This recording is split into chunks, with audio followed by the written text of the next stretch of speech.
PMC ప్రేక్షకులకు నమస్కారం. Welcome to spiritual journey program. విభిన్న కోణాలలో ఎన్నెన్నో అద్భుతమైనటువంటి అనుభవాలు కలిగిన అనేక మంది మాస్టర్ల నుంచి ఇంతవరకు మనం స్పిరిచువల్ జర్నీ ఈ ప్రోగ్రాం ద్వారా వారి యొక్క ఆధ్యాత్మిక ప్రయాణాన్ని మనందరం తెలుసుకుంటున్నాం. దీనిలో భాగంగా ఈరోజు వారి యొక్క ఆధ్యాత్మిక ప్రయాణాన్ని, అంతర్గత ప్రయాణాన్ని, వారి యొక్క స్పిరిచువల్ జర్నీని మనతో పంచుకోవడానికి మన స్టూడియోకి విచ్చేసి ఉన్నారు సినీ ఫైట్ మాస్టర్స్ లక్ష్మణ్ గారు. నమస్కారం సార్. నమస్తే.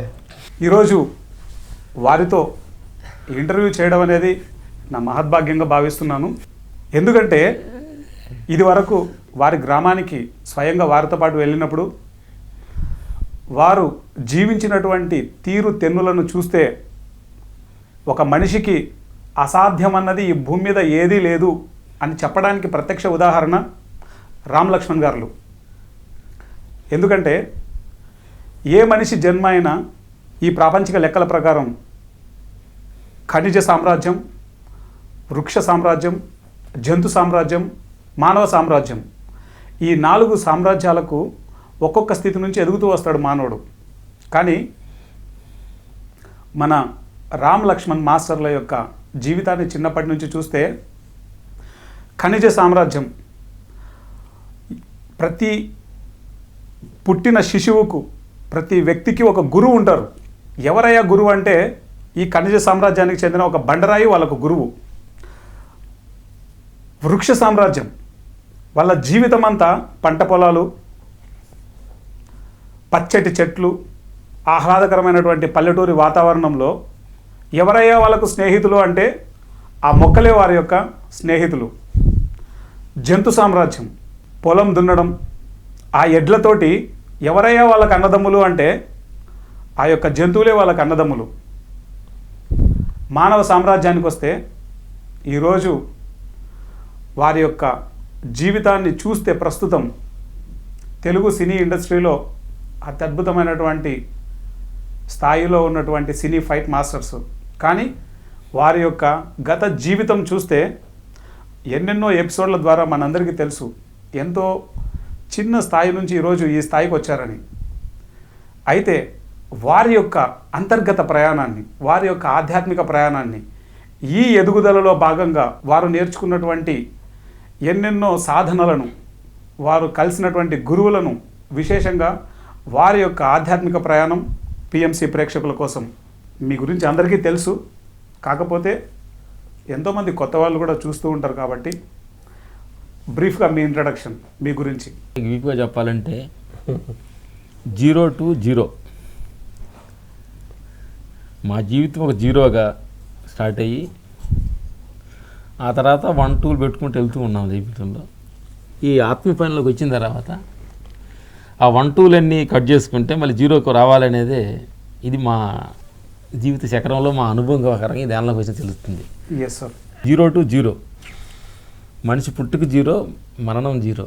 ఈ మధ్యలో ఈ నాటకం అంతా అనేది ఒక ఈ ఆట. ఎందుకంటే చాలామంది ఈ ఆటనే ఆడకుండా చిన్నగా అన్నీ మనకి కరెక్ట్ కావాలనుకుంటున్నారు చాలామంది ప్రేక్షక దేవుళ్ళు అందరూ. ఆడితే దానిలో చాలా కిక్కు ఉంటుంది. అందుకని ప్రతి మనిషి లేనివాడుగా పుడితే చాలా అదృష్టవంతుడిగా భావించాలని మేము అనుకుంటున్నాం.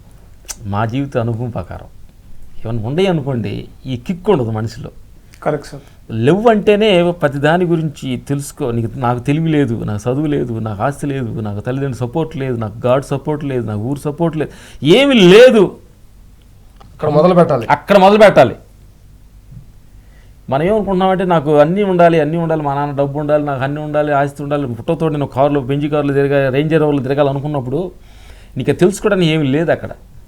సత్యాన్ని ఈ చూస్తున్న ప్రేక్షక దేవుడు అందరూ చెప్పబోయేది ఏంటంటే, మీరు ఎంత లేని వాళ్ళుగా ఉంటారో, జ్ఞానం లేనిగా ఉంటారో, మీకు అజ్ఞానంగా ఉంటారో, తర్వాత మీకు తల్లిదండ్రుల సపోర్ట్ లేదు, మీరు పక్క విలేజ్లో ఎక్కడో అసలు గుర్తింపు లేని స్థితిలో మీరు ఉన్నారంటే వీటన్ని మొదలు పెట్టండి. ఇక్కడ నుంచి జ్ఞానం గురించి నీ జీవితంలో ఎదుగుదల గురించి, డబ్బును గురించి, పదవును గురించి, పేరును గురించి స్టార్ట్ చేస్తే ఒక్కొక్కటి విన్ చేసుకు వెళ్ళవచ్చిన సత్యాన్ని ఈ సందర్భం చెప్పడం ఏంటంటే, మేము ఊర్లో ఉన్నప్పుడు కూడా ఆకలి మమ్మల్ని చాలా కసిలో ఉండేది. మీ ఊరి పేరు సార్?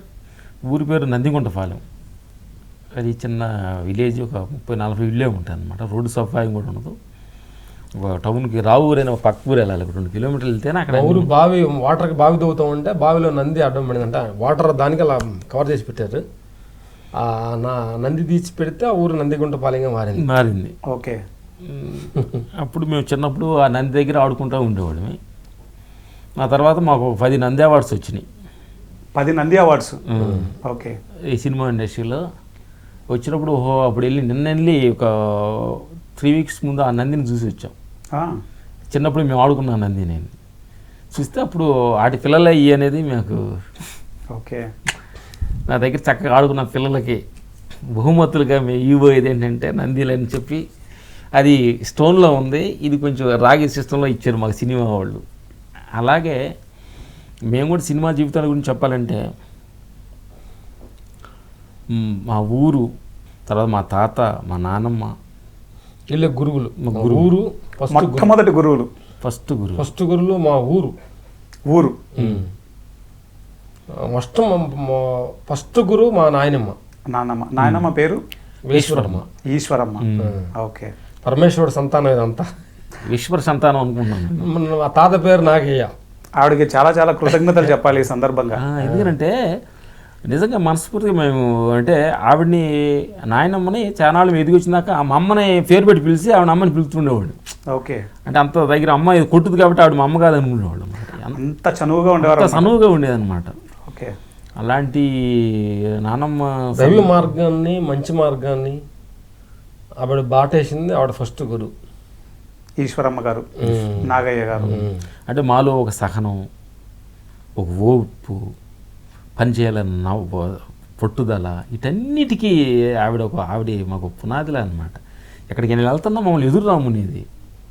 అంటే ఫస్ట్ నిద్ర లేచినామంటే చిన్నప్పుడు బుడ్డి తీసుకొచ్చి మా ముఖం చూసిన తర్వాత నవ్వితే 4 గంటలకి బయటికి వెళ్ళి ఇల్లు ఉండటానికి వెళ్తే బుడ్డి తీసుకొచ్చి నవ్వండి చూడండి మా ఇద్దరు ముఖాన్ని చూసి బయటికి వెళ్ళేది. నిలబడిపోతే మమ్మల్ని చూస్తూ నిలబడుకు చూసి, నేను నిలబడిపోతుందని కళ్ళు మూసుకొని కూర్చోండి. మేము ఆడుకుంటూ తిరిగి వచ్చిందా అక్కడ కళ్ళు మూసుకొని ఉంటుంది. ఇప్పుడు 1 అవర్కి వచ్చిన తర్వాత కళ్ళు తెరిచి మమ్మల్ని చూసిన తర్వాత మళ్ళీ ప్రపంచాన్ని చూస్తుంది. అప్పుడు ఏంటంటే మాకు చిన్న వయసులో ఏంటి మమ్మల్ని ఇంతలా భక్తిగా చూస్తుంది అంటే వాళ్ళేమన్నా దైవం ఉందా అనేది మా చిన్న వయసులో ఒక బీజం పడింది. మమ్మల్ని ఇంత గౌరవిస్తుంది అంటే ఆయన మమ్మల్ని దేవుడిని కదా నమస్కారం పెట్టాలి, అటకాలి మమ్మల్ని ఎదురు రామునేది. వీటన్నిటిలో నుంచి ఆవిడలో దైవ భక్తి చూడటం, తర్వాత ఈ రోజు ఆవిడ చూడటం, ఆవిడని చూడకుండా ఏ రోజు మేము ఉండేవాళ్ళం కాదు. ప్రతిరోజు మాకు అన్నం తిని కానీ ఎదురొచ్చాం కానీ మేము వెళ్తే ఎదురు రావాలి, తగ్గితే అన్నీ. అసలు టోటల్గా ఎలా అంటే అలాంటి ఒక సెక్యూరిటీ, అలాంటి ఒక గార్డు మనకు దొరకడం అనిపిస్తుంది. వీళ్ళు సినిమా ప్రపంచానికి వెళ్ళినప్పుడు నాయన ఆవిడ ఒకటే మాట ఉంది, సినిమాలో ఏవో అలవాట్లు ఉంటాయి అంటాను మాకు తెలియదు, ఇక్కడ నుంచి మీరు ఎలా వెళ్తున్నారో అలా ఉండాలి అంది. సరే అమ్మని ఉట్టి వేసుకున్నాం. ఆవిడ ఎలా ఈ ఫలానని చెప్పలేదు. మీకు నానమ్మ మాట ఏమో వేదవాక్కు చిన్నప్పటి నుంచి ఏదో. అలాంటప్పుడు మాకు ఒక సన్నివేశంలో ముందు తాగాలి, మా గురువుగారు, మా ఫైటర్స్ అంతా వచ్చి, రామలక్ష్మణ్ ముందు తాగట్లేదు, రాజు మాస్టర్ వచ్చి తాగాలన్నప్పుడు మా నాయనమ్మ ఆవిడ, అంటే ఆ మాట అనేది, ఒక మాట అనేది మనిషికి అలాంటి గొప్పది అర్థం చేసుకోవడం. కళ్ళ ముందుకు వచ్చింది ఆవిడ, ఏంటో నాకు మాట ఇచ్చారు కదా అంటే లేదు అక్కడ. అట్లా ఆ మాట ప్రకారం తాగం సార్, మేము వెళ్ళిపోతాం సార్ నన్ను దిగటం జరిగింది. ఆవిడ ఫస్ట్ గురువు. సెకండ్ మా ఊర్లో ఏంటంటే మా ఇద్దరు ఒకే డ్రెస్సు రామలక్ష్మణ్ పేరు పెట్టడం వల్ల కొన్ని కోడిగుడ్లు పదగేసే కాడ మా ఇద్దరిని పిలిచి పదగేపించేవాళ్ళు, అంటే మురిగిపోకుండా అన్ని పిల్లలు పుడతాయని. తర్వాత ఏదన్నా పెళ్ళిళ్ళకి వెళ్ళి వాళ్ళు పెళ్ళి నుంచి ఊరు నుంచి వచ్చేటప్పుడు మా ఇద్దరిని ఎదురురామనేవాళ్ళు, సంతోషం. తర్వాత ఏదైనా కుప్పలు కొడతాం కదా దుర్గులేసేటప్పుడు ఫస్ట్ ధాన్యాన్ని మా చేత తీపిచ్చేవాళ్ళు, నాటేసేటప్పుడు మా చేత చేయించేవాళ్ళు అనమాట. ఇవన్నీ కూడా మా వాళ్ళంతా కూడా మా వాళ్ళు కొంచెం మాలో ఏదో దైవత్వాన్ని చూశారు కాబట్టి సెకండ్ మా చెడు ఆలోచనకి దూరంగా ఉండటానికి, పరపక్కం ఉండటానికి మా ఊరు కూడా గురుతత్వం అని చెప్పాలి. మా నాన్న దైవంగా చూస్తున్నారు కాబట్టి మనం ఎలాంటి చెడు వ్యసనాలకు ఉండకూడదు, మనం కూడా కరెక్ట్గా ఉండాలి. మనలో ఏదో చూస్తున్నారు వాళ్ళు సత్యాన్ని. ఈ లోపల ఉన్న దైవత్వాన్ని అభివృద్ధి చేసుకోవాలని ప్రజలందరూ ఎంతో నమ్మకం పెట్టుకున్నారు మా మీద. వల్ల ఉండ మంచితనాన్ని ఎదుటి మడించే ఒక మాటగా మీరు బాగుండాలనే దానికోను ఏంటి చండాలంగా ఉన్నామంటే మనకు తెలియకుండా ఏదో తప్పు జరిగిన ఫీల్ ఉంటుంది. మాటే ఉత్సాహాన్ని పరుస్తుంది. Correct sir. మా నాయనమ్మ పరిచింది, తర్వాత మా నాయనమ్మ స్టార్టింగ్ చెప్పాం కాబట్టి ఆవిడ ఫినిషింగ్ కూడా ఒకటి వార్మార్ చదువుతాం. ఆవిడ మేము చెన్నై వెళ్ళినప్పుడు తీసుకెళ్తే నేను రానులే అన్నది బాగానే ఉంది. ఇక్కడ ఆవిడకి చెడ్డగా ఒంట్లో బాగలేదు. అప్పుడు మాకు టెలిఫోన్స్ లేవు, మేము చెన్నైలో ఉన్నాం. 2 days ముందు మాకు ఆత్మ అసలు నిద్ర పట్టట్లా. అమ్మకి ఇది ఒంట్లో బాగలేదు, నానమ్మకి ఏంటో బాగా అంతరాత్మ తెలిసిపోయింది. ఆవిడకి ఏదో చనిపోయే స్థితిలో ఉంది. మీరు చెన్నైలో ఉన్నారు? చెన్నైలో ఉన్నా, ఎక్కడ ఉంది మాకు తెలియదు. ఇక్కడ ఉంది. మా వాళ్ళు ఏమంటున్నారంటే వీళ్ళు సినిమాలో ఎక్కడో ఉండారు, ముసలావిడ కదా, చచ్చిపోతే వాళ్ళు తెలియకుండా పారేద్దాం వీళ్ళు అనుకున్నారు. ఎవరు మా నాన్నగారు, మా తాతగారు, వీళ్ళు మా బంధువులు అంతా ఏమన్నారంటే ముసలావిడ కదా, వాళ్ళని మళ్ళీ ఎంత పిలిపించడం ఎందుకు, వాళ్ళు ఎక్కడ ఉండరు, ఫోన్లో ఉండరు అనుకున్నారు వీళ్ళు. ఆవిడ మమ్మల్ని పిలిపించమని చెప్పింది, మా మనల్ని చూడాలన్నది. కానీ వీళ్ళు ఎందుకులే వాళ్ళు ఎక్కడ ఉండాలని నీకు యాడ్ చేశారు. మాకు 2 రోజులు సార్ నిద్ర పట్టట్లేదు అసలు. ఏంది అన్నమ్మకి ఏదో బాగలేదే, ఏం బాగలేదు, ఫోన్లు లేవు. అప్పుడు మేమిద్దరం, నేను నాన్నమ్మ దగ్గర పడుకుంటాను, మనవాడు తాతయ్య దగ్గర పడుకుంటాడు. నాకేదో చిన్న షూటింగ్ ఉండి రాముని లేదు కాబట్టి నువ్వు వెళ్ళని బెదర్ని పంపించా. కరెక్ట్గా చెన్నై ట్రైన్ దిగి సర్కార్ దిగి రావడానికి చనిపోయాడు. బెదర్ని చూసింది. ఎక్కడ ఇంకొకటి మీ మనవడు వచ్చాడు ఇంకొకటి ఎక్కడ అన్నారు, చనిపోయింది అన్నారు. చనిపోయింది అన్నసేపటికి ఇప్పుడు నాకు ఏదో వీడియో కాల్ చేస్తే నేను వచ్చి నేను రావడానికి ఒక 1 day పెట్టింది. బాడీ తీయలేదు, చచ్చిపోయింది అంతా. నేను వచ్చిన తర్వాత మీ లాస్ట్ మనవడు వచ్చాడు అన్న తర్వాత ఒక్క బొట్టు డ్రాపు ఇక్కడ నుంచి గారింది, లాస్ట్ డ్రాప్. అప్పటి వరకు కొనవుతుంది అనేది నా అదే రియల్ సత్యం, రియల్ అనమాట. అమ్మ చనిపోతుందన్న సత్యం మాకు అంతరాత్మ అర్థమైంది. అంటే మన లవ్ ఉంటే మనిషికి ఫిట్ లవ్ కనెక్ట్ మనకి యాక్చువల్లీ 9 మన దివ్య దృష్టి అంటారు కదా, మహాభారతంలో అందరూ చెప్తున్నారు. అట్లాంటిది ఒక సన్నివేశం మాకు రియల్గా జరిగింది. ఆ స్వచ్ఛమైన ప్రేమ నేను వచ్చి లాస్ట్ మీ మనోడు వచ్చాడు తర్వాత లాస్ట్ ఒక డ్రాప్ అలా డ్రాప్ అయింది. లాస్ట్ అప్పటి వరకు ఎదురు చూస్తుంది ఫ్యాన్ కుట్లాడుతుంది. అది మా నాన్నమ్మ చరిత్ర. ఆవిడ పేరు మీద కొంచెం టెస్ట్ పెట్టాం, రామలక్ష్మణ ఈశ్వరం ఫౌండేషన్ మీద కొన్ని వృద్ధులకి. మేము అందుకనే ఏం చెబుతామంటే ఇంట్లో ఉన్న పెద్దవాళ్ళు ఉంటే ఇక భగవంతుడు గుళ్ళకి వెళ్ళి మొక్కక్కర్లేదు, వాళ్ళని పరామర్శిస్తే చాలు. నీకు అన్ని ఆశీస్సులు జరుగుతాయని మా సైకాలజీ మేము అనిపించి దాన్ని అనుభవం పొందిన ఉపకారంగా అవుతున్నాం. అందుకని ఇంట్లో ఎవరన్నా ఉండప్పుడు ఎప్పుడన్నా వాళ్ళ మీద తాతమ్మ కానీ నాన్నమ్మ కానీ ఇంట్లో ఎవరైనా ఉంటారనుకుంటే వాళ్ళు సక్రంగా ఏం లేదు, నువ్వు వెళ్ళేటప్పుడు వాళ్ళకి అమ్మ అన్నం తిన్నావా, ఏం కావాలని అడిగేసి వెళ్తే చాలు అన్న. అదే నీకు పెద్ద గొప్ప దీవెన. గుడికి వెళ్ళాల్సిన అవసరం లేదు, గెడ్డలు మేసలు పెంచుకునే అవసరం లేదని మాకు ఆవిడ ద్వారా తెలుసు. ఇది మా నాయన ఫ్లాష్ బ్యాక్. మీ ఇద్దరి నుంచి ఒక గొప్ప సందేశం, ఒక గొప్ప మెసేజ్ ఇచ్చారు. ఎక్కడి గుళ్ళకి వెళ్ళాల్సిన అవసరం లేదు, ఇంట్లో ఉన్న నానమ్మను అమ్మమ్మను తాతయ్యని ప్రేమగా చూసుకుంటే చాలు. నిజమైన దైవత్వం భగవంతుడు వర్షం కురిపిస్తాడని నెత్తిన మనకి సంపదలు ధనధార్యాలన్నీ అనేది మాకు తెలిసిన మొట్టమొదటి గురువు, రెండవ గురువు, మూడవ గురువు బండరాయి సంకల్ప బలం పెంచింది మీ ఖనిజ సామ్రాజ్యం. ఎందుకంటే ఈరోజు మాకు 16వ సంవత్సరం పెళ్లి సంబంధం వచ్చింది. రామమ్మ లక్ష్మణ్ ఇద్దరు కవల పిల్లలు, ఇద్దరు ఒకే రకంగా ఉంటారని చెప్పి వాళ్ళు ఎర్రగా ఉండాలి సార్, మీకు బాగా ఉంటారని అన్నప్పుడు మేము అన్నాము లేదు మేము పెళ్లి చేసుకోమన్నాం. ఏం చేస్తారు పెళ్లి చేసుకోక, ఏం చేస్తారంటే లేదు మేము సాధించాలన్నాం. ఏం చేస్తారు మీరు, 4 ఏళ్ళు కాసుకోండి లేదా 4 ఎకరాలు పొలం వేసుకోండి అన్నారు. లేదు ఏదో సాధించాలి, ఏమేంటి అర్థం కాల. పెళ్ళి మళ్ళీ అవకాశం కుదరరా, రామమ్మ లక్ష్మి కవల పిల్లలు మళ్ళీ దొరకర్రా, మీకు మ్యాచింగ్ కరెక్ట్గా ఉండదు, సేమ్ పేరు మీకు, లక్ష్మ నీకు రామమ్మ నీకనే అన్నారు. లేదు కుదరదు అన్నాం.